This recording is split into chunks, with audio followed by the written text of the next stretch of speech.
Hi everyone, thanks for joining us again.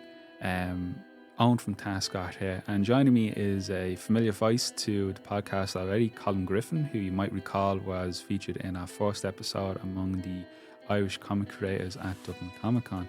Now, Colm has a really interesting career, and he visited us on site here at the Edge Dublin, in which he engaged with a Q&A with myself, but also some of our students, and gave some great insight into his career, not just in comic books, but also wider field studies such as film.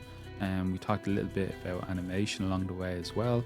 And Colin has been producing like some really solid material, and it's also, it's such a passionate creator. It was a great opportunity just to sit down and for Colin to share his journey with us. This is recorded just briefly after the Ringo Awards took place as well, for which Colin was nominated for a best cover as well. So sit back, relax, and we hope you enjoyed this episode. Here we are in our second creator in conversation, and we have one a month, and joining us today is Colm Griffin. Hello, Colm. Hello, nice to meet you. Nice to see you again. It's amazing. I turned the phone recording on, and as soon as it's on, everyone's instantly looking at the device. It's like this is the problem. Like, we were having a great conversation beforehand, but once there's a camera, I find with a camera more so than anything else, if there's a camera on me, I can't concentrate. But since Zoom, we've been teaching online on Zoom in some capacity since COVID.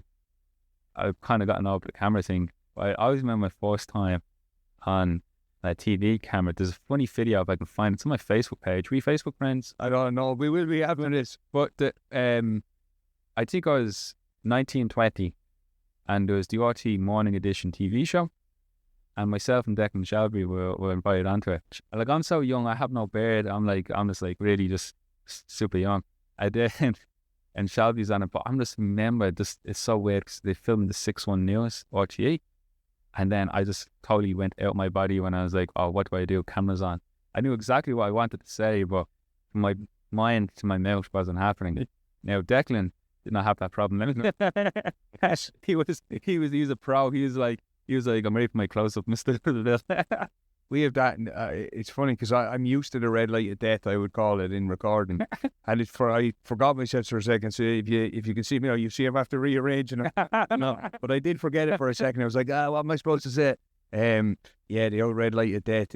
I've seen so many really, really, really good actors, guys I would have known growing up, like, who could do voices, impressions, and they're always kind of entertaining. The second they see that red light, they freeze. Yeah. It happens to a lot of people, and I guess like Zoom can catch a lot of people out as well, and talking to people online or giving, I guess, kind of stand up and giving presentations and stuff like that. It's probably a required skill. The more you do it, the better you get at it, or maybe not, depending on.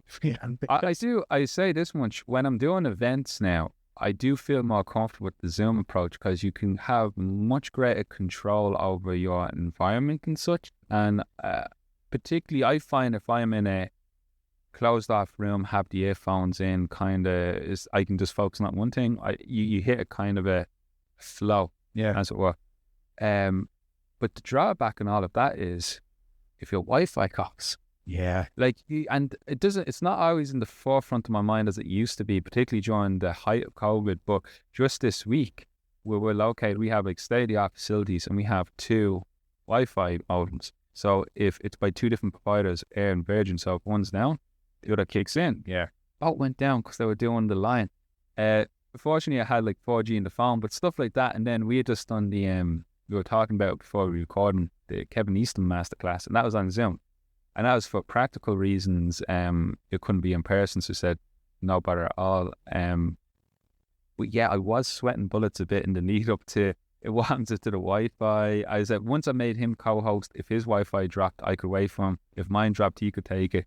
But the way it went was, Kevin was saying to me, when he does panels, he usually has to do everything himself, and sometimes it can be distracting when you have to change the slide.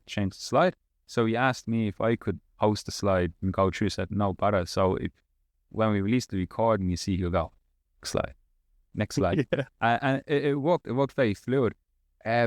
But here's the crazy thing: is Zoom did a massive update. We do everything on Zoom. Did a massive update, so the share screen function all changed. I'm like, oh my god, what we had was perfect. We know some upgrades, but the upgrade's a downgrade. As soon as that happened, I was like, we were days away from disaster. Something could have happened. So yeah, it's you just can't win. You just got to go with the flow, see what happens, and what will happen. I find, and for your experience, so you come from. Is it film and television? Yeah, so film and TV. Like generally the way I would work, especially with comic books, like we were saying this at Dublin Comic Con when we kind of had to create our talk. I am of the opinion I don't want to give up one to do the other. Mm-hmm. Now, film has been I wouldn't say my first love, but I've always loved film and television. Comic books were my first love, but I'm from Carlow. Either were accessible, but somehow animation and film and TV became more accessible than comic books in terms of how to break in or where to go to even get your foot in the door. And so I met randomly at my cousin's wedding. I was set to go to NCAD. They had told me in NCAD, so I sent in my portfolio after I finished the Leaving Cert, and I got whatever marks I was supposed to get in. And the guy with me and my mum at the time, we went up and did the open day, and they said, like, yeah, you can do comic books here. So I was doing comic books. I was delighted. And then towards the end of the kind of open day, I guess, I was talking to one of the students there. I was like, yeah, I'm going to do comic books here. And he said, I won't be doing comic books here. I was like, no, they told me like I can do comic books, and my portfolio got whatever marks it needed to get in there. And he was like, no. He was like, they'll teach you how to be a fine art painter, and maybe you can be a comic book artist that way. I was like, but you won't learn comic books here. And so I went home that week, didn't know what I was supposed to do. And then my cousin got married on the Friday night, and randomly I met some guy at the wedding.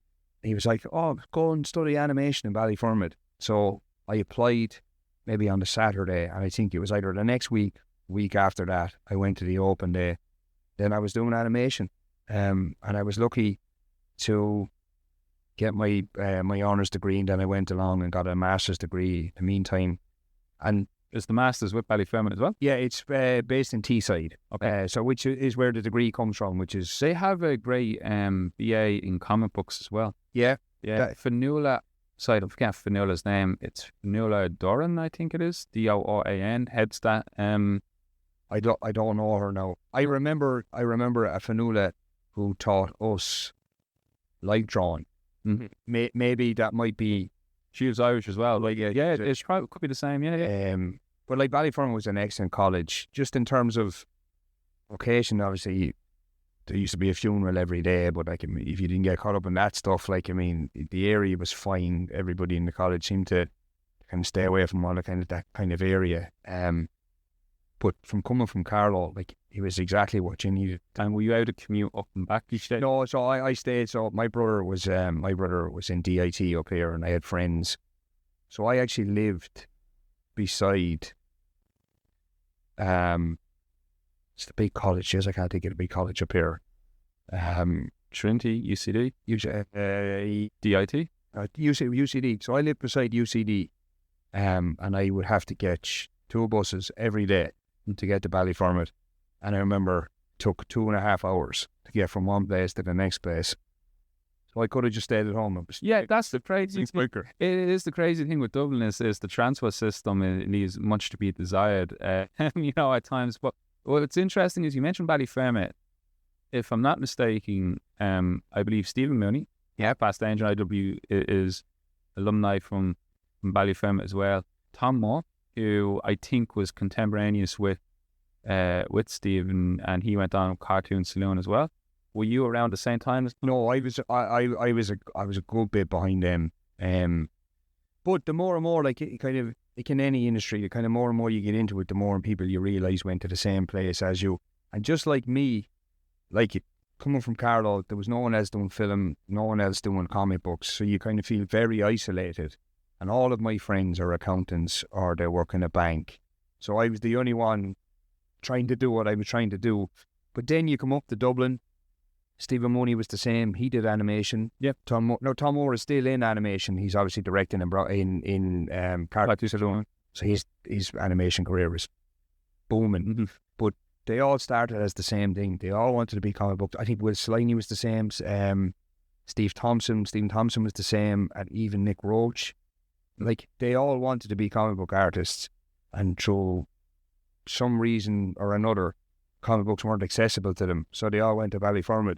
Yeah, that seems to be a current trend. We were just saying, I don't know if we said, I think we said it for the recording, but when we set up the academy here, we used the term sequential art as opposed to comics. And I'm happy to be identified as, and we are the comic school here in Ireland. That's what's setting us apart. But with sequential art, we also don't want to ignore that the transferable skills, because as you're pointing out here, in education, particularly effective third level education, the reason you go to third level education isn't because you're forced to. That's secondary school, that's primary school.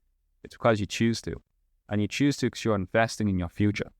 So if you're making a decision, you need to see a return on that investment, and therefore it's not guaranteed. If you study comics, you're going to walk straight into comics. You study animation, you walk straight into animation. What you need is formative feedback. So how are you progressing? What elements you might want to improve in real time from your lecture. Otherwise, let's be real, particularly today, you can go into YouTube and learn quite a bit. There's some amazing Instagram profiles of people break down what takes me an entire class into like a 90-second video. it is impressive. But that person in the video, they might get back to your comment, but for the actual in-person delivery, formative feedback, that's what you do it for. And then above all else, the transferable skills. And that's what I think gravitate a lot of people towards Ballyfermot. There's a gentleman as well who went on to work for Avatar, got the Oscar win as well. He's actually from the area. Richard Bainham. That's in that stuff, yeah. So Ballyfermot has that great rep, I think, as it was like for many a time the Irish answer to Cal Arts, was it? Yeah, well, I remember like just a couple of at some point in Ireland, like the piece of paper of a degree became important to have to get a job, and we had a guy called Niall Lafferty, and Niall is one of the best artists I've ever seen, and I remember he studied in Ballyfermot, and then he went to Don Bluth Studios, and then at some point, Fox came over and took so many Irish animators over to Arizona, and they worked on everything over there. And this was just after they got, I guess, a diploma or a certificate. It would have been something along the lines of that. And then he came home, and when he came home to be, like, to get a job in animation, but he had to get his degree because he was up against everybody who had the degree. But Niall was, so if we 25, Niall was probably 47. But he was heads or tails, like the standout. He was better than everybody else in the class because he had all those years in the studio in Arizona. But he came home and he had to have that. He had to have the paperwork to be like, right, this is your degree now. Now you can go and work everywhere else. And his transferable skills, he could do everything across a film. What's insane is, this is typical Irish thing, but I think I know Niall as well. I think he might have actually taught me back when I was PD for Pulse. Okay. Because I think he did some life draw. He's excellent. Yes, it is the same Niall. Yeah, that's it. And he was also a project supervisor for one of our students who did traditional animation. It's so gas, isn't it? This is not as typical of an Irish podcast. It's like, do you know Niall? Yes, I do that. But it also speaks to the industry. This is something, and it's not just typical in Ireland, but the comic book industry as a whole. If I pivot to comics just for a minute, more clothes are connected than most people might think. You know, if somebody cuts person across the face, kind of sneeze, kind of, which, you know, particularly with social media, it's a gift and a curse. Some days it feels more like a crux, I suppose, with it constantly being plugged on. What's great about it is the ability to connect, because ourselves, even though we're not a million miles away from each other, but we're more than likely probably going to stay in contact through email or social media. But then by osmosis, you can connect us and vice versa to new people. So the industry is, we're having conversations to the States quite regularly, back and forth. How's that been from a timekeeping point of view for yourself? Do you find yourself working in a different kind of time zone, or do you think now with technology it's easier now to erode that time difference? Not like the old days you have to wait for a FedEx or Telegram or messenger pigeon. Well, I kind of, for me, as part of kind of, I work remotely in Carlow for like Studio Telegal. And depending on what project I'm on, I will either be on set as a liaison, or if I'm directing something, I'll be on set. But most often, I'll be in the studio. And because I'm remote, I'm not working in the studio in Galway, I then basically have to look after calls from other countries. So I work primarily with like an Australian company or with an Indian company from LA or New York. So because of Skype and Zoom and all of those kind of, I guess, technologies that we have and apps that we have to hand, I don't think location and time matters anymore. Mm-hmm. You schedule something and you're there for it, and it just makes it easier. Now, there are times, where a call will be in Australia, it'll be like, 3 o'clock in the day for them. That could be the wee hours in the morning for me. Every once in a while, something like that will happen, but for the most part. Do you think there's a demand for people to, like, if they send it, they expect a response if it's on their time? Have you ever got that? Do you think the more reasonable knowing if they send it international? Yeah, I think kind of something like that now is kind of, I suppose that's probably a person-to-person thing. Mm-hmm. And I think the more or longer you work with somebody, the more you figure out how they like to work. So you kind of accommodate with each other. Now, there are times, depending on who you're working with and like what they are on the film. So if you're working with the star of the film, say, or star of a TV show, then my time means nothing and their time means money. So you basically have to bend backwards to accommodate them. There's a saying, you always accommodate the talent. Mm-hmm. So there are times where you'll have to do something like that. And again, it's figuring out whose time is more precious, I guess. Yeah, the reason I ask is this is something I heard before about. Are you familiar with the work of Gabriel Hardin? He's a storyboard artist, but also a comic artist. He did Earth 1 Green Lantern. Yes. Yep. So he did a lot of work with James Mangold. I think he storyboarded Logan. Yeah, I think he did Interstellar as well with Chris Nolan and maybe one of the Batmans. But recently he did Indiana Jones, the last Indiana Jones. Was it Indiana Jones and the time? I forget it. I'll keep saying I want to watch it. I haven't seen it, which is a shame. But what? Sorry, Golden Circle? No, it's not Golden Circle. I don't think. Dial of Destiny. Dial of Destiny. Yes, that's it. Dial of Destiny. That's it. You win today's prize. So Dial of Destiny. Yeah. So when they were filming that in, I think, like London, I was hearing this. This is through my friend's podcast, John Wardblown.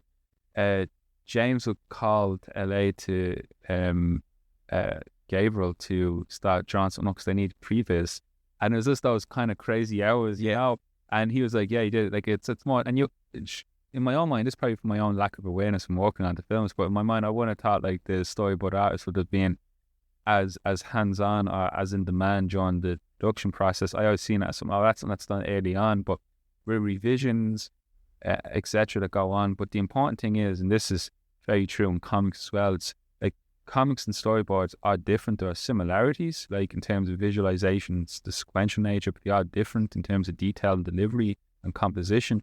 But what they have in common is it's the first time when the script is visualized. Yeah. So even before you hit roll on the camera, it's the storyboard, it's the comics, it's the pencils where you start visualizing. So that can be integral to the final, the final product. For yourself, do you have much experience in storyboarding?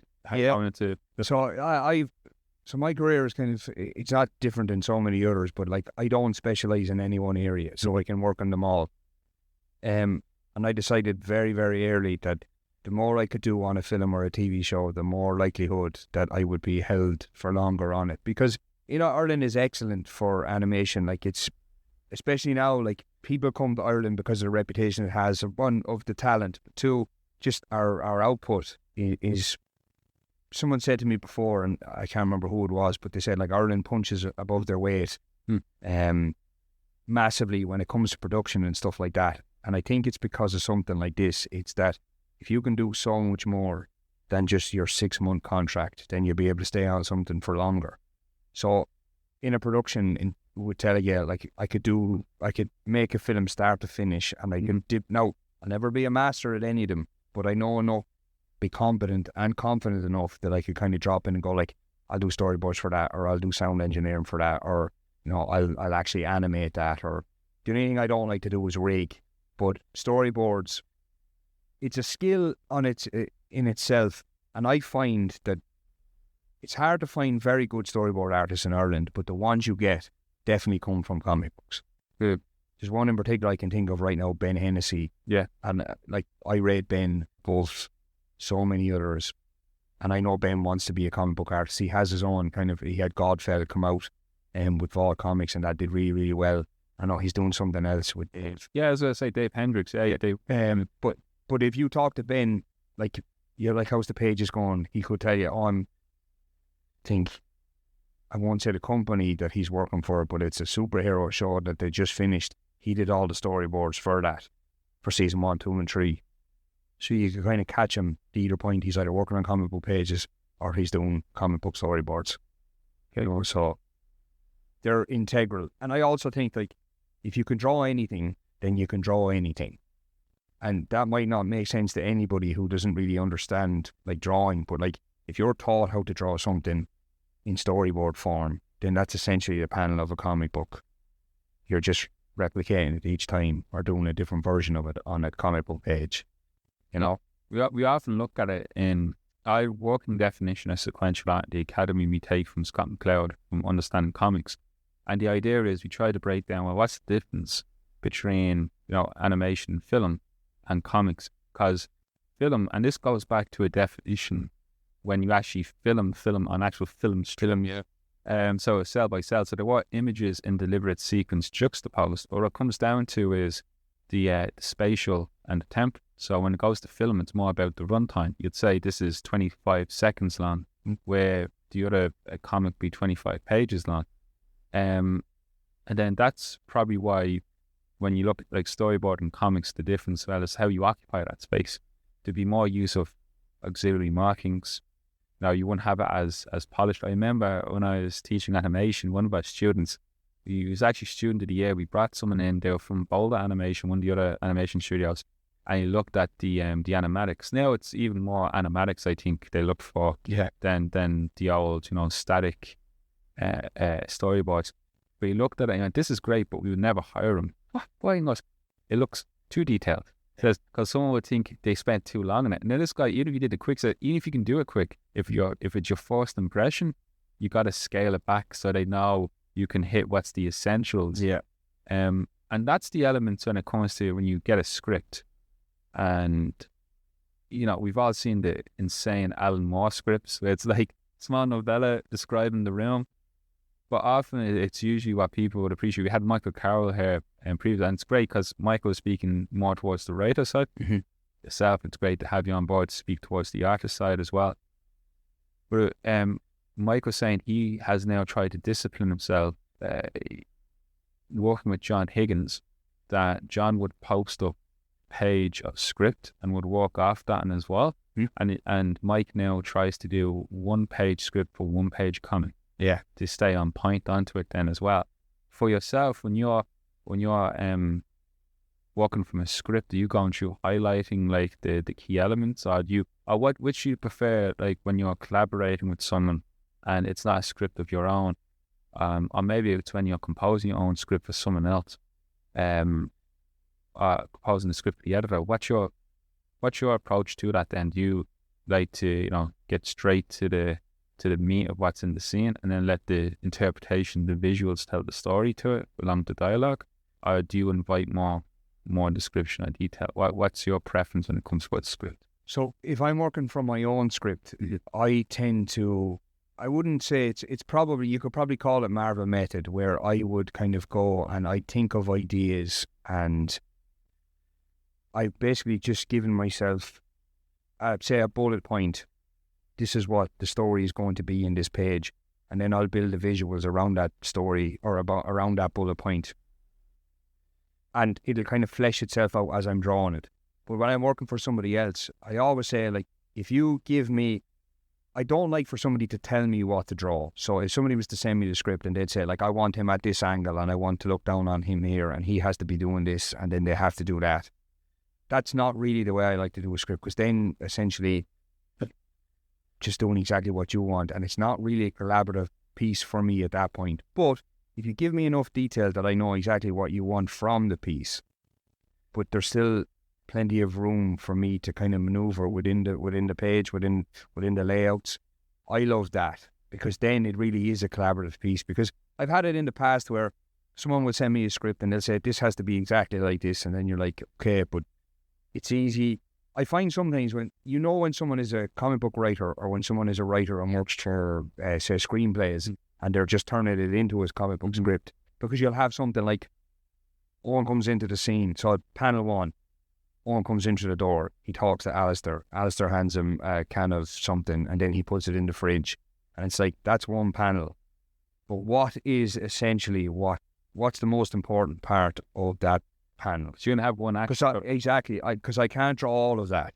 So there's times where you're kind of like, just give me the bones of it and I'll flesh it out myself. That's generally the thing I really, really like. But on the offhand, you could send something back and then they're like, well, I kind of wanted it to be more like this, and I wanted it to be more like this because of something that happens later on. So if I have that detail, I can factor it in. But more often than not, less is more for me. Yeah. I think definitely you hit the nail on the head when you said collaborative, because comics, it's not just, like, I've known plenty of people. The late, great P. Hernandez, wonderful guy, he did a comic series back with the Light and Strike imprint company, man. Pete was legally blind, but he wrote, drew, coloured, lettered whole books. Guy was a beast, insane. He was amazing. And so people can go through the whole process by themselves. But when you are pairing up or working with someone, you have to allow the give and take. So that's where the magic happens. But also with the readers, as you pointed out there with the example of, you said, like, on go through the door, hand something over. If there's multiple different points, what's great about comics is the interactivity of, sometimes when we say interaction, people are thinking, oh, we're talking about something high tech. No, it's that when you put down image on the page, it's interpreted by the artist from the script. So that's step one, collaboration. But then you hand it over to the audience, and the gutter space between the panel, we participate then as an audience. It's not a passive exercise and you do the comic, it's interactive, requires your attention. That's the beauty of the medium, but a lot of it doesn't really translate to everyone from a wide readership audience. They still see it as pictures and words, kind of separate, or like a picture book. I had not a huge argument, but let's say a disagreement with the Arts Council a few years ago, because they were putting out for funding, and in the funding they had children literature, I think picture books and comics or graphic novels in the one bullet point. And I said, this is very clearly you're labeling it as one. They said, no, we're not. And I said, but it is. Subsequent years, they moved the bullet point. I noticed. But I said, that is an important distinction. And then the other noticeable thing would be, whenever I go in for funding, you look at who's the panel, because they usually declare who the panelists are. And like, we've named some people like Sliney, Nick Roach, Shelby, Mooney, so many have. You don't see any of them on the panel, yet you would have poet, you would have a prose writer, but who's there to speak towards, the sequential art, the graphic novel? And this isn't just throwing out terms to sound fancy. Like, I'm happy to call it a comic book, I'm happy to call it funny pages, whatever you want to say. Like, we know what it is. It's a flower, a rose by any other name. But yeah, it's just curious how the perception is there, but then the participation. And for yourself, do you have a preference between digital or physical, like either as a creator or as a reader? Because sometimes it can differ. Some people prefer, if I'm gonna work, I prefer to work traditional, and then other people are like, if I'm gonna produce something, I prefer it to be in print, and others are like digital all the way. Again, with Dave Lloyd, I remember years ago saying, I'm never gonna go digital. I'm now going on my 4th volume digital, because it's just, you can't beat with that. And sustainability, that's the buzzword in business these days, Yeah, it's, at some point in your artistic career, there will be, I spoke to a couple of friends of mine about this recently, and I think it's quite prevalent, like, depending on how old you are or when you hit it, it doesn't matter. I think at some point in your career, you will come across sustainability, which is, have the skills, I know what I want to do. Now, how do I make a living at this? Now, there's many different ways, there's many different roles that you can do. And as part of that is like growing up you might meet somebody, you'll have a partner, you might have some kids, you might want to buy a house. All of that will factor into it being more than just a hobby. So with something like that, you have to think about, like, drawing comic books, being part of comic books is really, really tough. People say that, and then maybe people don't believe that it's as tough as it is, but it's a slog. And so if you're going to be putting in all of these hours and you're going to be putting in all of this work, you will have to turn your brain into a businessman at some point to be like, how am I going to sustain this living? And the best way to do that, I have found, so I will work traditionally on covers, right? I come from I was taught traditional animation and traditional line drawing and traditional gestural drawing. So all of the skills I acquired over the years have come traditional. I had to learn how to draw on a tablet. So I had to learn how to be a digital artist. And a rule of thumb that I picked for myself was that if I can't do it traditionally, I probably shouldn't do it digitally.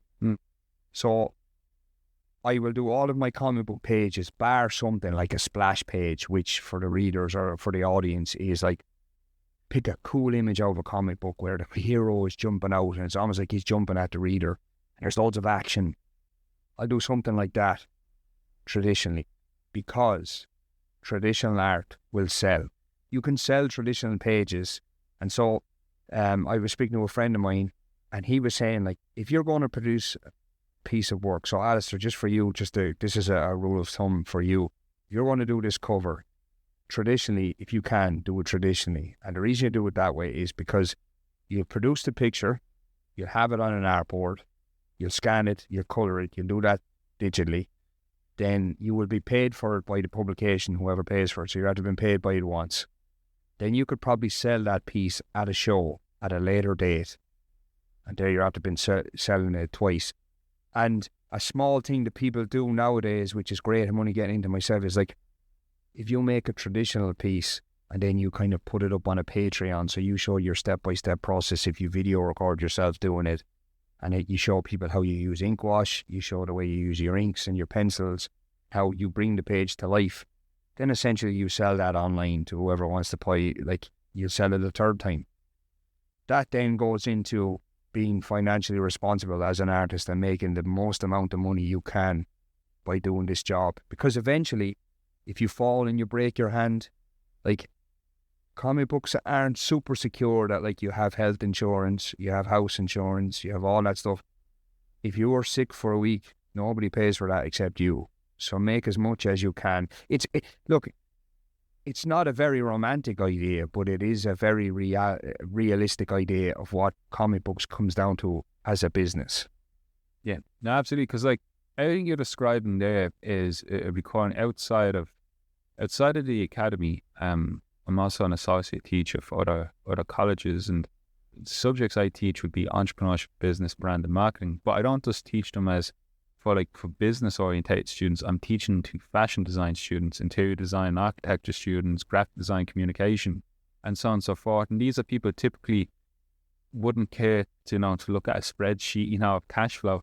What it comes down to is the day and age of the 9 to 5, Monday to Friday job is quickly become obsolete. We are very much in a gig economy now, which is you wear many different hats and you kind of express something which is an open secret. When designing the academy, we didn't go down the validation route just yet at this point, because when you do it, there's a lot in the validation process. You have to say, well, what's the jobs people are going to have and what's the skill? And when you design a specific degree, it has to be a degree in a specific field with some transferable skills. And particularly in animation, I would have a lot of people in the animation sector saying, well, don't give us generalists.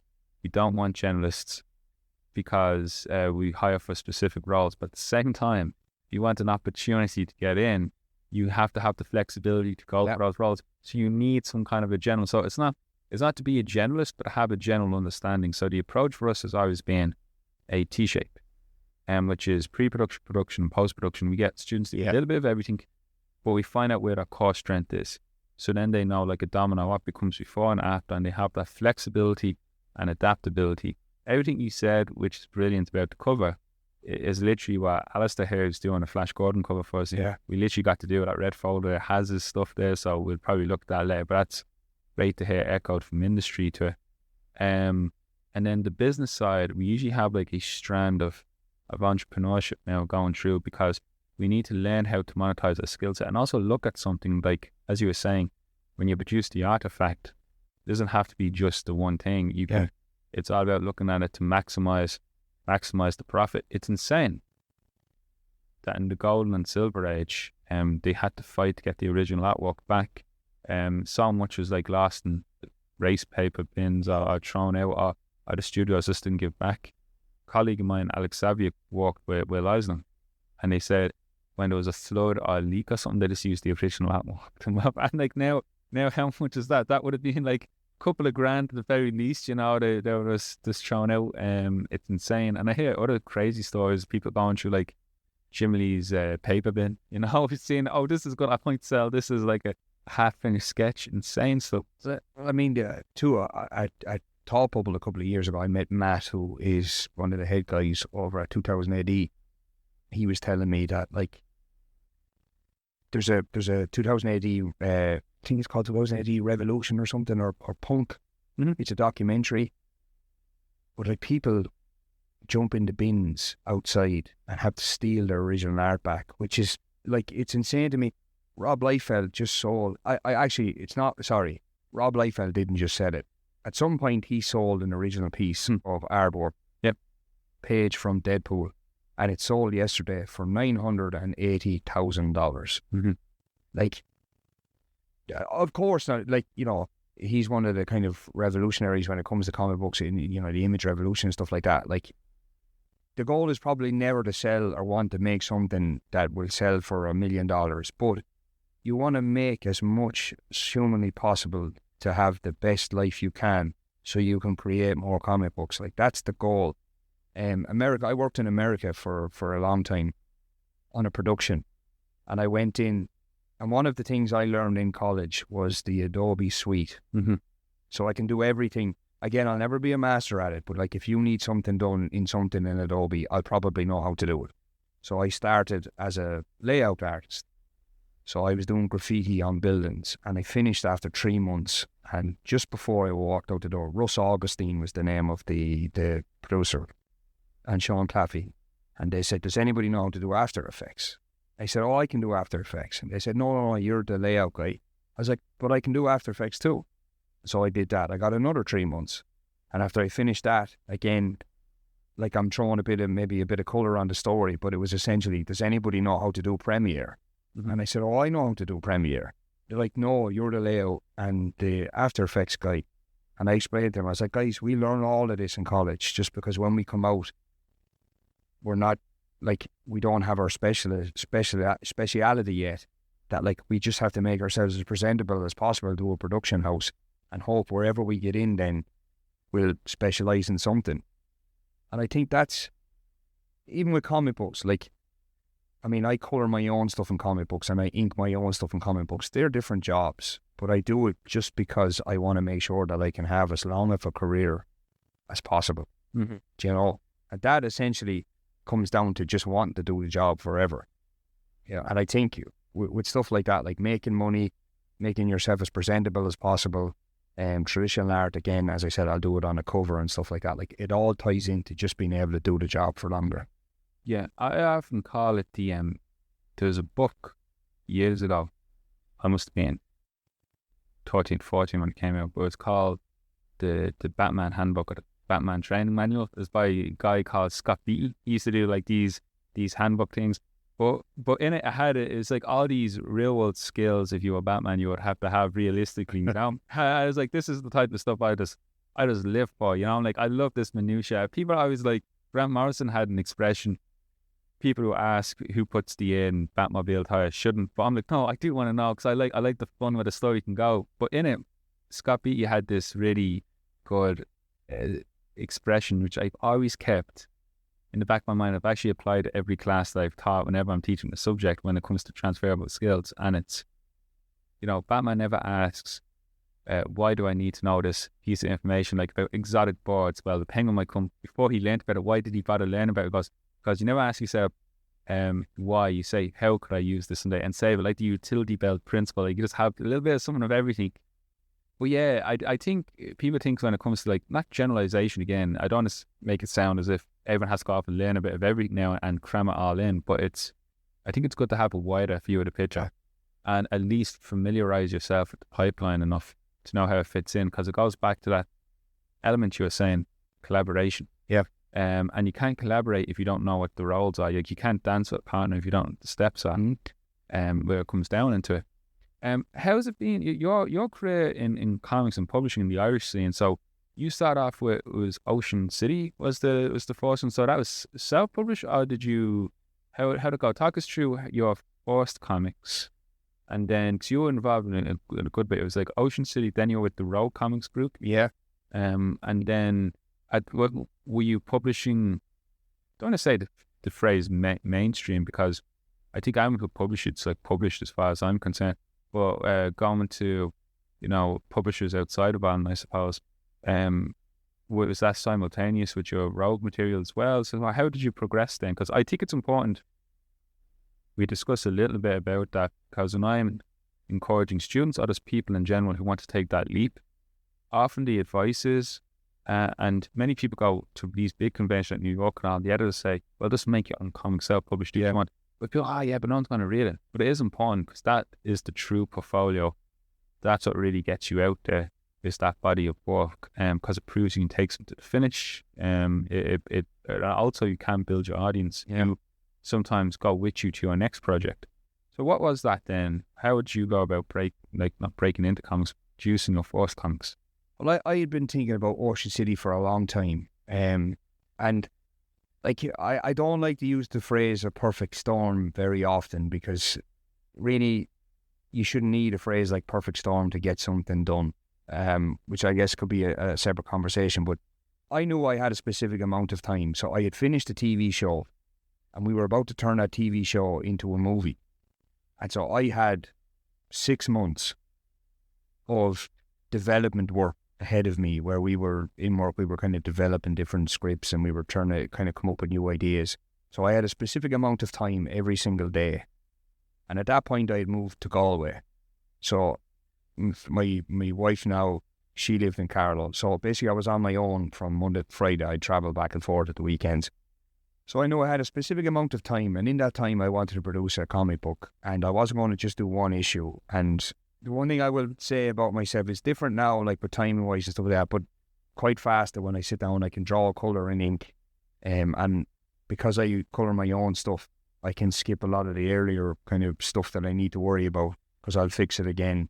It's almost like that saying, fix it in post. I'll basically, my shortcuts will get it to colour at the end. So I made Ocean City, and then everything I learned about on Ocean City, so I drew it, coloured it, inked it, lettered it, did all of that, and it was ready then. So I had a finished piece of comic book. I had a finished comic book basically, which was 7 issues of a volume 1, and that was my first foray into comics.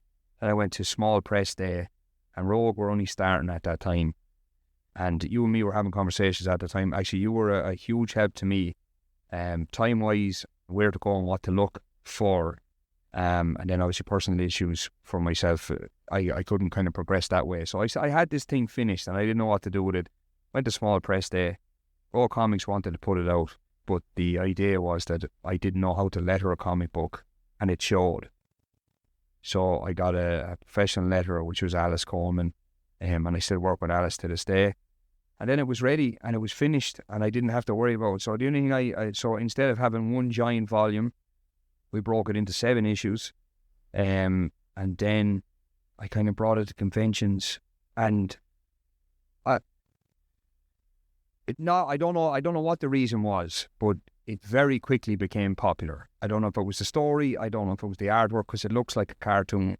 And the idea of some of the characters and some of the character designs, like, I still take pride in it. Now my work is so much better now in comic books, because I was only learning about comic books, but it took off, it did really, really well, and it kind of funded itself and has still funded itself, that I don't have to worry about it at all. And then whenever I was bringing out a new issue, we would launch it at a convention or something, and I just had to do a new cover for it. And like anything in life, The more you do, the better you get. So you can kind of see the progression of my work, especially in the cover work, where each cover got better. And then it was out and it did really, really well. And then I started to want to work on other people's opportunity or other people's IPs, like some of the stuff I liked growing up, like some of the characters, cartoons. So then I'd slowly start to kind of reach out to people online, which is Twitter. And I remember it was Christmas time a couple of years ago. Kyle Higgins from Radiant Black. That was my first big thing. He just put out a tweet online and I just happened to just respond at the right time. He sent me a DM and I did a cover for him. That cover did really, really well. He sat on it for 2 years. When it came out, people called it the Tron cover. And I had been watching Tron Rising at the time when I was actually doing the cover. So there are similarities to it there. Getting Disney. Yeah. And that then, like, that sold out, that cover sold out everywhere that it was sold. And from there then it kind of just built. And I've kind of just been kind of chipping away. And then I did another book then, Jumpsuit Johnson. I described Jumpsuit Johnson as Glen Rowe meets Bad Boys. And that's a comedy that me and a friend of mine would kind of talk about in the car after training every once in a while. It's basically just comic book based around some of the jokes that we lived in Carlow. That's done really, really well. And that ties into comic books because everything I learned about doing comic books for those 2 books taught me about all the stuff I didn't know about comic books. And so I showed that to some people, like some editors and stuff like that at shows. And they basically picked it apart for the flaws that was in it. So they said, like, it's great. The big thing that came from it was, like, it's great that we see now there's a physical product. It took 6 months to make. We see that you can meet a deadline and that you can finish a story. That was all the positive. Now here's the stuff that's wrong with it. You need to learn how to draw for a comic book. So your visual storytelling has to improve, different camera angles. It took me a while to differentiate between directing and comic book. And I should have really mirrored the two. Yeah. You know, why am I choosing this angle in a film? Then why that same thought process to why am I applying it to a panel in a comic book? So, baby steps. I got to the point in my career where I was like, okay, I can do that stuff now. You know, so it's kind of that's probably a long-winded answer to get to.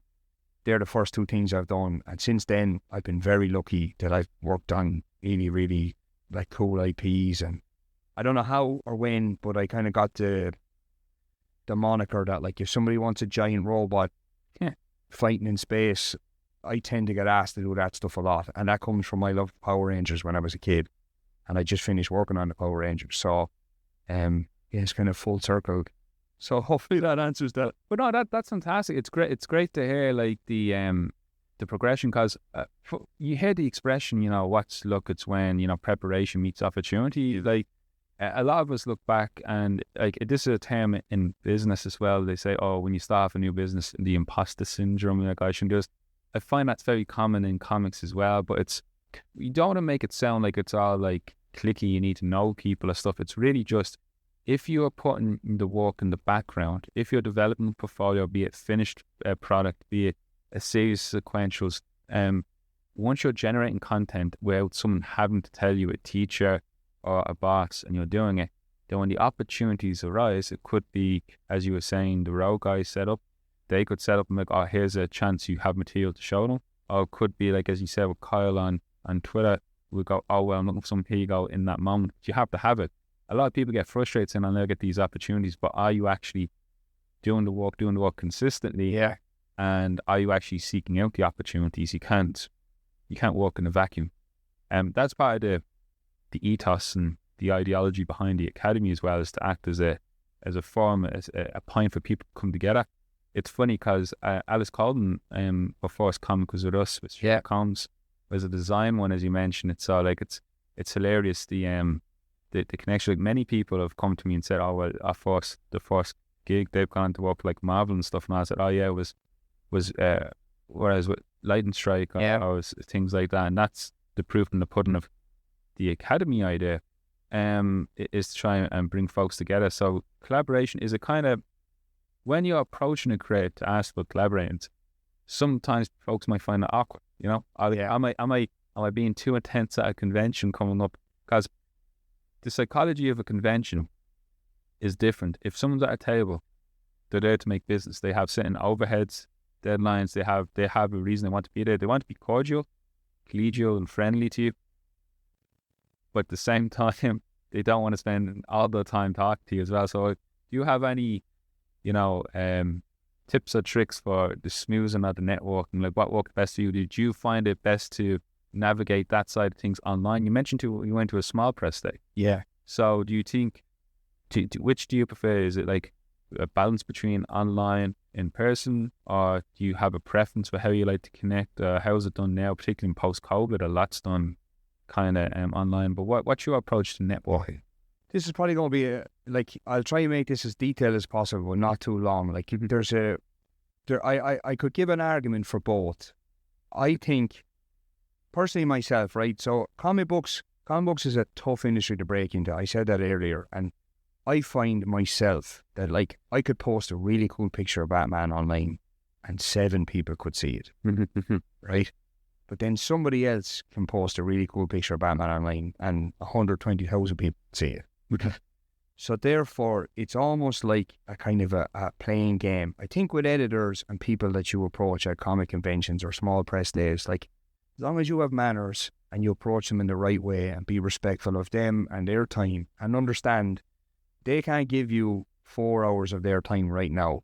But if you spark up a little bit of a conversation and have a nice rapport, I find myself that being in person works a hell of a lot better, because being online, for me, you're a bit anonymous. Again, a lot of things have to work out perfectly. You're talking about algorithm, you're talking about posting, especially in America, right? So if you're posting in Ireland and you post at 11 o'clock in the morning, people in America are probably still in bed, so they're not going to see. I use America because that's where the bigger companies are located. Not just there, but more often than not. So your picture or your image will probably go under the radar unless somebody sees it at the right perfect time and then retweets it. But if you meet that person or if you meet that editor in person, we shake their hand and you look them in the eye and you're genuine and they're genuine in receiving you, that builds up a small bit of rapport. The more often you do that, the better it'll stand to you. I went to New York last year for the first time, New York Comic Con, and I met a lot of editors. And I came home, and then I went back to being anonymous. Now, I got some work, so I came home, and I was working, and I did my best work, and I put it out. Best work at the time, as good as I could do. And then those people that I met in America, the editors or the artists, they remembered, oh yeah, remember that guy. And then I went back again this year. And now I'm on name basis, friendly terms with some of those editors. Hi Colm, nice to meet you. Good to see you again. Oh, I saw what you did online for X, Y, and Z. That looked really, really cool. That works 2 ways. So they're seeing that you're still putting in the work at home without being told. Yep. Like you said, if you're putting in the work and the lecture doesn't have to hamper on at you, you're a grown-up. That's what you're supposed to do. So they see that you're putting in the hours behind the board that nobody can see. So they're like, right, I won't have to chase him for work now because I know he's doing the work. I met him last year. His work was this good. I met him this year. His work is after getting better. So if I meet him again next year, if he's applying the same trade to his work, then essentially his work will get even better again next year. And now they'll really know you. And they're like, oh, great to see you again. And you might have a small kind of, and how's things and how was the show for you last year? I saw that you did this year. So it's all about building rapport and building relationships. It's an awkward exchange. But the thing about that is that you both understand that. So an editor understands before I even go up to talk to an editor, we both know why I'm there. I'm after travelling from Ireland just to see you specifically. It's already awkward enough. So if you can be genuine, just be friendly, then that kind of alleviates the awkwardness. Hi, can I show you my work if you have a couple of minutes to spare? I understand you're incredibly busy, especially at Comic Con, because you will be walking around and you will see 40 other people with a portfolio. I stood this year in front of a guy and I wanted to show him my portfolio, but there was 7 people behind me, and I know for a fact that 3 of them were a hell of a lot better than I was. So that's all part of the game too. It's all part of, I call it, it's almost like an apprenticeship. You're earning your stripes by doing that sort of thing. But for me, unless you are an unbelievable talent, which I am not, I'll always be a workman. I'll always have to work on my craft, and I'll always have to get better piece by piece because I'm putting in the hard work. If I was to drop something online and it blew up and then they found me because of that, and that does happen, I'll never be one of those. So for me, in person, friendly, face to face, will always beat out being online. That's great. That's great advice. I know that's a long-winded answer, but if you don't kind of cut through some of the waffle there, like, I think there's something in that. And I think something like you're doing, and it's something that I think even the film industry, a lot of creative industries, it's easy to get somebody in to give a lecture or to teach you something. Like, this is what you do, now go off on your own now, and there's your career. Think if you can have a practical element or even a practical module in a course to be like, this is what it's actually like in the film industry or in the comic book industry. You have to have your portfolio ready. But you're also teaching them the small things about, like, I've seen some people who come up to me at a convention and look for a portfolio review, and I know straight away they're not ready. Really? It's hard to tell somebody that they're not ready for work, especially because in their mind, they're like, oh, I'm ready. Been working on this for 3 months, I'm ready. And I think because you're in that kind of self-contained bubble you were talking about earlier, like, you know, like when you're in the flow state, you're in it, completed, you look back at it and you're like, this is it, this is the one. And then you go to a convention and they're like, this is not it, this is not the one. And you go home and you're deflated. So if you can learn a practical element of, like, your first portfolio is probably not going to be the one that's going to get you hired. But that meeting that you had with that editor that went really, really well, that's probably going to stand to you in a year or two if you go back. Yeah. You know? Would you ever, because you were mentioning on the progression of your work, and in portfolio, it's always the advice, put your best work into it and your most recent work. It's not best work from like 2 years ago, best recent, and stockpile it. Not put anything in that you feel is a little too weak. That's more for the online so people can see progression. Yeah. But again, this goes back to Mike's talk he had with us a few weeks ago. John Higgins was going back and remastering some of his stuff and redoing some of his stories and asked Mike to add an extra story and dialogue and script with. Would that be anything you would do, particularly with Ocean City? Anything would you ever feel you would go back after a period of time and go, well, maybe now that I've gone on this journey, I might go back and just, you know, do a remastered, you know, director's cut of it? Yeah. Do you know what? Again, I'm at the stage in my life and in my career where I can romanticize about stuff, but I understand that it's a point in time and I don't get lost in that stuff. I'm not precious at all with art. I can look at something that I did last week and go like, that's rubbish. And the reason it's rubbish is because X, Y, and Z. There's a decent bit in it. But I have to take that with me now and go forward. And I'm very self-reflective like that. I think that's a massive thing, just especially for you. Like, you have to be able to self-edit. Like, and talking about portfolio, your best has to come if you've got a good friend who is in the same industry as you, or someone you can kind of bounce ideas off of. Like, that's good to have something like that. If I was to go back, I'd love to go back and do Ocean City Volume 2. I wouldn't change Volume 1 because there is some stuff in it I like. Now, my drawing is completely better.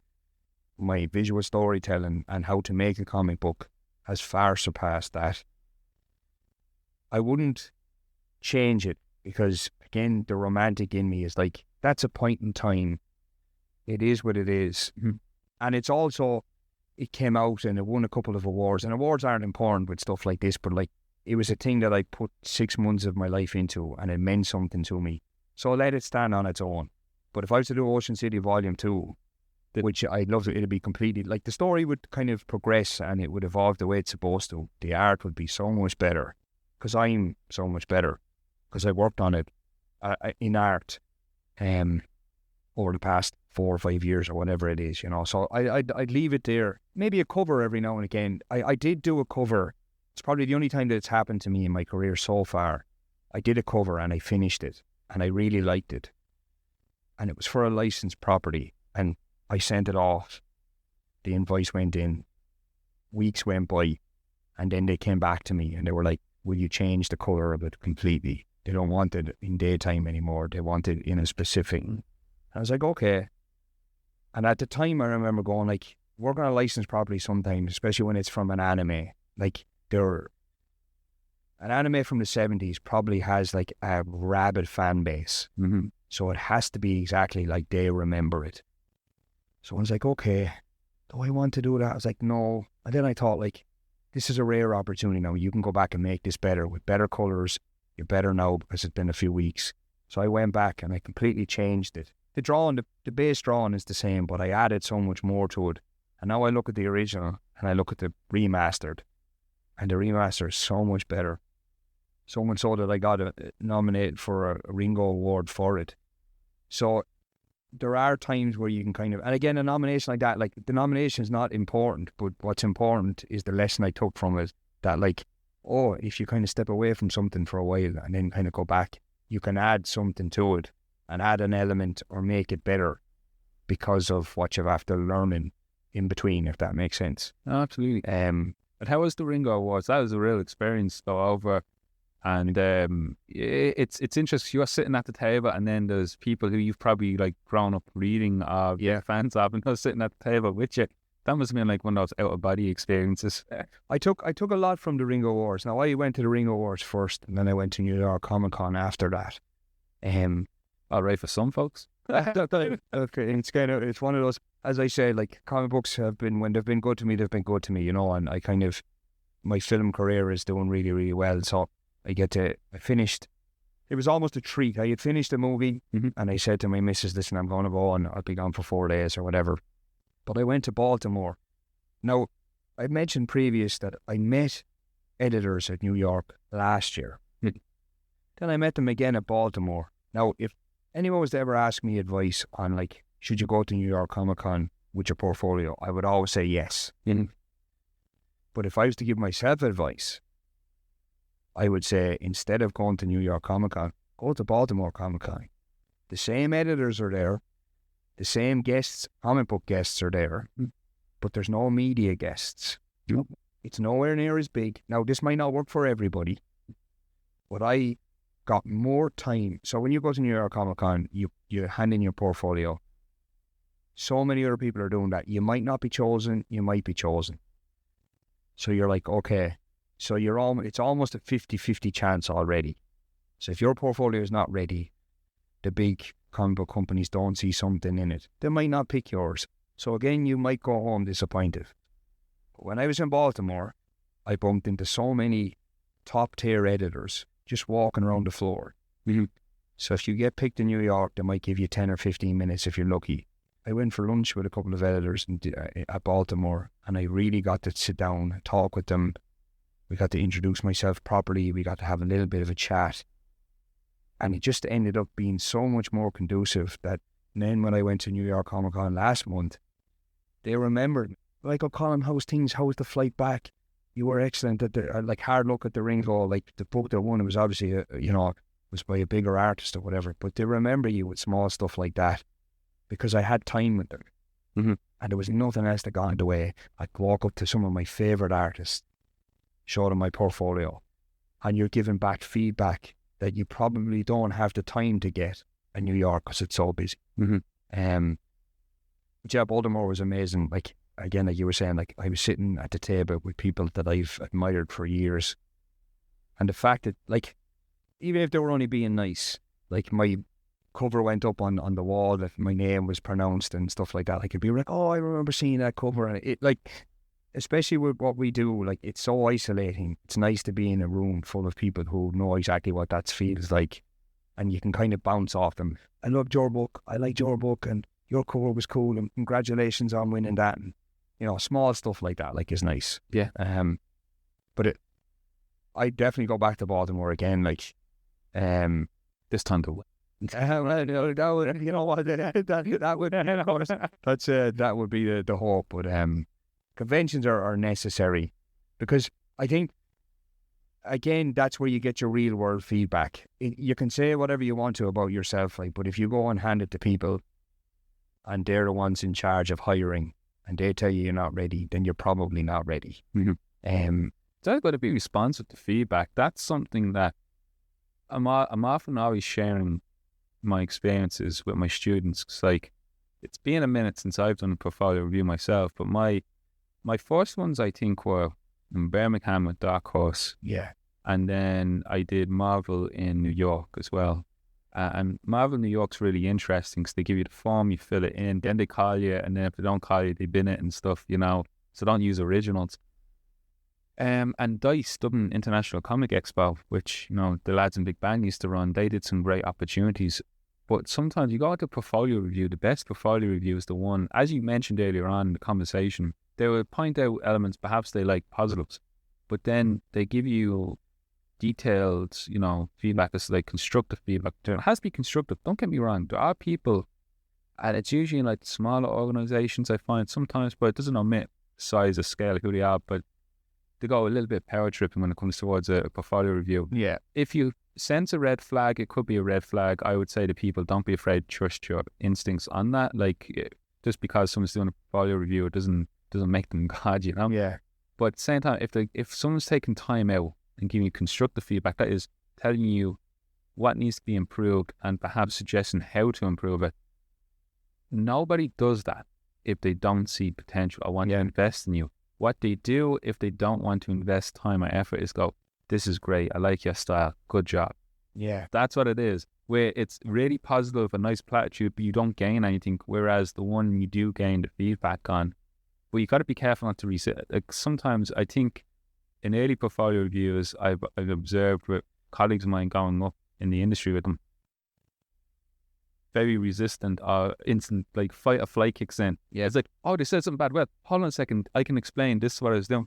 No, you just kind of go and say, thank you, appreciate that. Oh, I'll look into that, thank you. Yeah, that's how it should be. But people do build up barriers sometimes, don't they? Yeah, it's, you know, I kind of look at that twofold. So delivery is everything in a review, but then being receptive is also everything for being a review. I've given reviews myself, but I still go and get reviews. So even that, like, why would you ask somebody for a review if they're getting reviews on their own work? The reason I would say that is because, like, I have it in work now. Like, you should never, I try and apply this to life in general, especially art. You should never be the smartest person in the room, because then you won't learn anything. And you should also never be the most talented in the room, because then you definitely won't learn anything. So I know that the guys that work with us in animation and film are so much better than I am at painting. I might know how to do maybe more than just painting, but I'll never be at that level of painting they're at. The reason I like that is because when I'm struggling to paint something, if I'm the best, who do I turn to ask for help? There's always somebody better than you. You can always turn around and ask, how can I improve this? And editors, for the most part, are very genuine. People in the comic book industry, sometimes it gets a bad rap that they don't like to help their own. And there are people like that in it. But for the most part, like, it's full of really good people that are just love comic books and they want to make more of them. So if you can go up, and again, it's almost like hat in hand. You know, there's times where you have to eat a bit of humble pie too. You know, keep your mouth shut. Listen. A little bit like an act. You listen to what's being said and then you reciprocate. So like you just said there, like, if I'm giving you a review, I'm kind of telling you what's wrong, but also what could make the page better. I don't need you to give me an explanation about why you drew it a specific way. Like, you can if you want, but that's just for you. That's not for me. I'm giving you the review and saying, like, this page is excellent, but it would be so much better if maybe you thought of something like this or approached it that way. Like, you don't have to tell me that your dog was sick that week and you didn't get to spend the 17 hours on it that you were going to. Anyway, because that won't help you when it's time to deal with an editor that you're working with anyway. You know, like, at the end of the day, like, the finished page is the most important thing, not how you get there. Yeah. The work has to talk for itself. Exactly. Like, you know, I mean, there's a true saying, like, there's no such thing as an overnight success. Someone just found you one day, but you've been working your backside off for the past 10 years to get to the point, like you were saying earlier, when preparation meets up our opportunity. Like, you're after been preparing for the last 10 years. You just happen to get your opportunity today. That speaks volumes when you're handing up piece to be reviewed. And again, it's also, maybe it's a maturity thing, or maybe you're after getting reviewed 17 times. Each time you have to learn something. So the 17th time that this one person sees this page, they can go, I remember you. You've been here every year. You've seen me twice a year. You're ready. Let me pass this on. I'm going to give you information. I'm going to give you somebody's email. I want you to send this to them. That's generally how editors, in my opinion, and also in my, I guess, in journey and in my experience, that's what has happened. This has been good. You weren't ready last year. You're good now. But you also didn't throw a fit at the table. You didn't chuck a wobble. Yeah. You know, and you'd be surprised how many times you do see people chuck a wobble. It's you know, it's the freaking out, but it's also those who just, they run. Yeah. Because they go, oh, that was terrible. I feel like they don't freak out or get angry, but then they kind of get upset. I can't face another one. I'm like, no. The next one, they might see something different. It could work. It could click. Or it just builds up. Or it's someone else when you meet them again. You got to play the game. The more you meet, spread your network. But yeah, what we just say is everyone goes through. Like, I think Will Sliney has the best story of how he got the credit union loan to go all the way to San Diego to be told because you're not good enough and then come back. I was at the show he was at where he got signed by, it was Dice, where he got signed by Marvel, but it was in Dublin. So imagine all that expense, all that complication to go all the way to San Diego, but you get your Marvel gig in Dublin. Yeah. But that's how it will go. But that's the journey we all have to go on. I think as well, like I kind of finished the point on this, that I think that's also kind of a little bit like your apprenticeship. You're almost earning your stripes in a way that, like, comic books will wear you down completely. It's an amazing art form. It's amazing to read stories. It's amazing to go into the shop and see your book is there and see somebody pick up your book and want to buy something that you've made. Like, that's where the good feelings come from. But like, it's a little bit lonely. You have to give up a lot to do it because it takes many hours to make a page. So it's all about building resilience. So if you've been told no, not yet, not just yet, you're almost there. If you've been told that 3 or 4 times, when you're told yes, finally, that's going to make all the difference in the world. Yeah. You're building up your resilience to, not to disappointment, but again, like you were saying with Will, like, costs X amount of money to get to San Diego. Hotels, food, travel. And I even think at the time they were bringing the big A4s, or the big A1s, should I say. You're talking about bringing that. You bring all that over there and then you're told no. You could be like, Jesus, maybe this is not for me. And editors will also want to see that you're resilient. Yeah, that you're sticking at it. Yes. Like, it's true. This industry, there are more dark days than bright for a lot of it, but that's true in a lot of jobs. Like you got to go out, earn your bread, do the work. Be it, in business, in any business, you have the billable, non-billable hours. The non-billable is you got to answer those emails, turn the lights on, do the day-to-day around the studio. Billable is you actually working on the project. But then your interaction and feedback, it can be something of a solitary existence.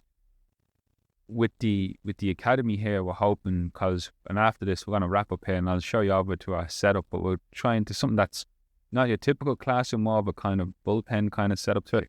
But give folks an opportunity that if they want to come in and work, hey, here's an environment, and maybe see fellow collaborators, because the struggles and the pitfalls that we all face, we all share them, Yeah. And it's because you're working by yourself, you think, oh, well, it's just me. No, it's really not. Like, we all feel it and experience it. But what I'm going to do is I'm going to wrap this conversation with one last question. And then what we'll do is we'll go over to the annex, which is the building beside us here, where we have our other setup. We'll take questions then from Alistair if there's anything else as well. And when else has questions, you should have come. That's what I always say. But the last question I'll have here, just ask, is this your opinion on AI? Anything you wanted to say, any comment on it? Because it is one of the most,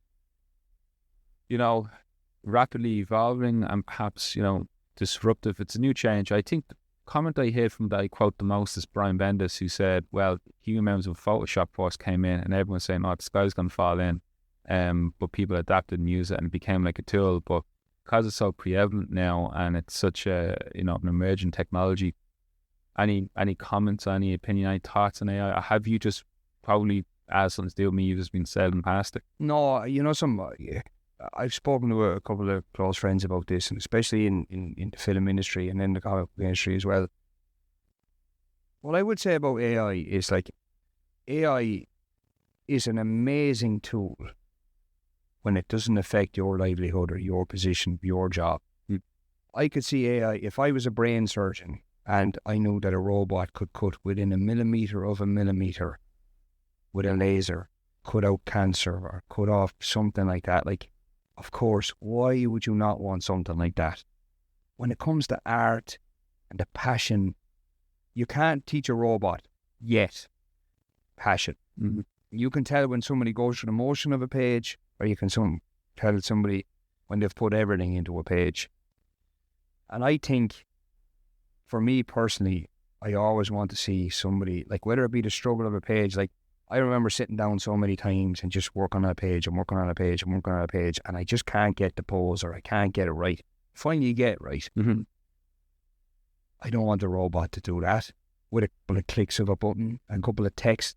Draw X character jumping off a building. Right, that looks fine. Fine is not good enough when you, like, again, I'm very romantic when it comes to the ideas of comic books. Like, I want to feel the struggle and the passion that you put into this page, that as a reader, I can admire. Now, you see it when you look at original art as well. I love looking at original art because you can kind of see on the page sometimes what doesn't get picked up in the actual book. I don't think as of right now AI can do that. Like, it kind of takes away. I think for me, art is a blue collar job, right? And just like being an electrician, you have to go through the stages of your apprenticeship. You learn what you learn, and then you're out on your journey and you become the best electrician you can be. I think AI takes away all of that. Like, it takes away the struggle of learning how to do something. It takes away the tactile element of sitting down for hours at the board and learning how to do it yourself. Drawing helicopters from every angle just because one day you might need it. Draw, a man sitting quietly fishing and getting the expression on his face because that's how you felt that day. Then you can kind of just do it with a man at a keyboard. Now, I know there's kind of small things like, AI can't do hands properly yet, or AI can't do eyes properly yet. Like, but AI changes so quickly that, like, in 2 weeks, AI can draw hands better than anybody else can draw hands on the planet. But it just takes away from, like, this whole idea of kind of like, I've heard it being said before, like, but comic books and art, like, it's gatekeeping. It's not gatekeeping. That's like, humans have the capacity to be the best at something if they stay at it for long enough. That in itself is a reward of the journey. Like, if I knew tomorrow I could be like the best professional footballer in the planet just because I clicked it into a keyboard, like, if that's the case, like, that takes away something special that like, if everybody can do it, it's not special anymore. Mm-hmm. Right? I try and teach my kid, Charlie, about racing. He's like, but you won this time. And I always say to him, how do you get better? And to get better at something, you work harder than everybody else. And I think AI takes away that. Yeah. Hopefully it's not too much of a downbeat on AI. Like, am I worried about taking my job? Never. Because I'll evolve the same way that does. Mm-hmm. And I'll spare off into a different direction if I need be. Like, and I think the human nature is to adapt and evolve, and I think that'll always be the case. Of course, I've seen some people put out covers at the moment, and the art community, especially in comic books, has really reeled against AI. Mm-hmm.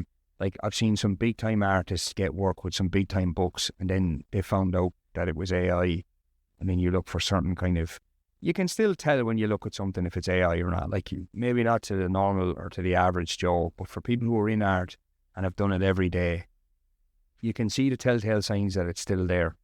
And I don't think people are into that just yet. Yeah. Now, I did see in film, on the opposite side, like, there are things that it can do that will make the job easier. That new Star Trek show, Outside, did you see it? I haven't seen it, but I saw recently that Ben Affleck was talking about AI and about the tools and about making filmmaking more affordable. Part of me, as a business and as a director, that's not the direction I want to go. But I could see why it's appealing. Like, make no bones about it. Like, I understand why someone would want to do it. Like, if you love reading comic books, can't draw, don't feel like learning how to write a comic book and don't want to letter it, then of course, like, if you can make one with it, like, I see why you would want to do that. That wouldn't be my approach, but I get it. The twist here is going to be at the end of the podcast, we reveal you're just an AI color. He was never here. It was all AI. That's unbelievable. I mean, yeah, they're like, geez, this AI is waffle. No, this is great. Listen, thanks so much for your time today. Thanks for calling along. We do Creating Conversations new series. This is our 2nd edition. We have one more, which will be just before we finish up for the new year, and that's going to be with Trina Farrell on the 7th of December. Excellent. So it's great. And then in between that, we have Paul Bulger back with us. Paul is fantastic. Yeah, he's a legend of the field as well. And to give you as well your Academy pin. Thank you very much. Academy pin. We're with pride now, you know. Well, certainly. But not in certain areas, we're not liked in some areas. You know, you got to be careful. Alice will point out in the map where we can wear it. Just to kind of say, like, I mean, I really appreciate the fact that you kind of had asked me along, and I think something like this, I mean, it's not to blow smoke up your backside either. Like, as a resource and as something, like, I came from not knowing how to get into any of this stuff, just to be, like, the fact that it's online and it can be so accessible, I think is so important, just for the next generation, or even for somebody who's thinking of dabbling into comic books but just doesn't know where to start. Like, something like this is just, like, it's so excellent to have as a resource, and then, you know, creative journey to, like, just for somewhere to start, and as somewhere to kind of look to for the information that you might not have. If we had more stuff like this for people trying to get into something creative, like, I couldn't fathom how many people wanted to be something when they were growing up but just didn't know how to do it. So now there's something else that they hate every day. Now, again, I talk about being the romantic. Like, I'm so lucky that I got to pursue what I wanted to pursue as a career. I didn't have to worry about taking on something. I've done enough jobs that I didn't want to do, that I know exactly what I wanted to do. But to have something like this back when I was starting, just, it would have been fundamentally, I would have got to where I wanted to go so quick. No, I appreciate that. It's just, so the work that you do and what you're trying to set up and the kind of road that you're going down, I think it is just excellent for this, for the community, and just for anybody who kind of is trying to get into it. Yeah, and I appreciate that. And literally, that's what the Academy is when I was starting out, wish I had this. So usually when you get those questions, you just, I think, the proper response is, well, but it's not out there, build it. You know? So that's what we're going to go on this journey, you know, one step at a time. And thanks again to yourself, Colm, because you've already been a great ambassador for the Academy, connecting us with other institutions and publishers across the Atlantic and at home. So, and that's the real message, is like what it is. We go back to it with some of the conversation here today. I think it's like the collaborative element that we can't lose sight of. And as you were saying there with the AI about like making things like cost effective and such, what's interesting is what I kind of bring up sometimes with it is the important thing is, as well as maintain the collaborative element of comics, it's also to make sure that it's accessible for everyone. Because when I made my very first comics, like as for scholarships when I was in school and stuff, I didn't have Bristol board. I didn't have any like 0.01 pens. I think all I had was a ballpoint pen, maybe a HB pencil and a copy. But, you know, it's accessible to everyone to make. And that led to me to get the scholarships I got while I went into college and stuff. And I think what we want to make sure as well with comics is we maintain that collaborative element. We also maintain accessibility. So when you go to a film that, only certain people can afford to see this film that was made traditionally, you know, 'cause you look at opera or, you know, live action theatre, it is kind of higher than going to the cinema. Of course, there's overheads and such to consider with it.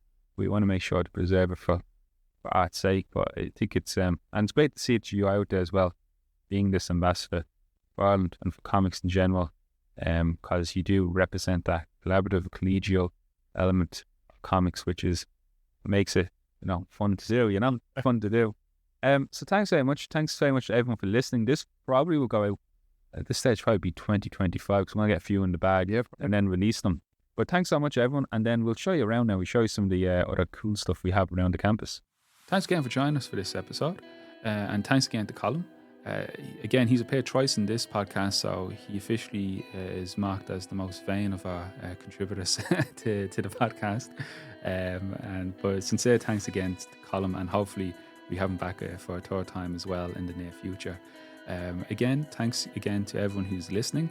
Please do consider subscribing on any platforms where you get your podcast from, and please consider liking and sharing this podcast, creating conversation. It helps to really grow the podcast. If you would like to learn more about what we're doing with Task Art as well, we have a number of anthologies available for sale, digital books featuring comic strip characters such as Flash Gordon, Popeye, and of course the Phantom, which you can order from lightningstrikecomics.com, our partner publishing website as well.